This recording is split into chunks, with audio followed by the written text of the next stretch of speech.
If your physician has referred you for an MRI, there are a few things you will need to do on your HFX app.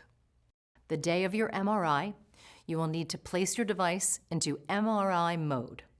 This can be done by tapping the menu icon, then tapping MRI Mode under Advanced Settings.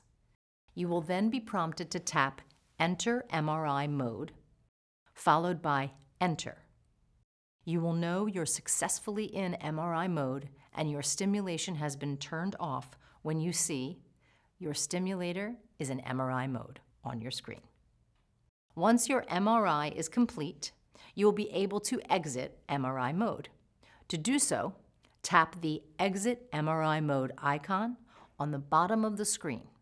You will then be prompted to tap Exit.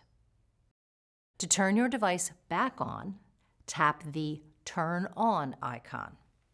You have now successfully exited MRI mode and turned your program settings back on. If the HFX app fails to enter MRI mode, don't proceed with the MRI and please contact Nevro HFX Care Team.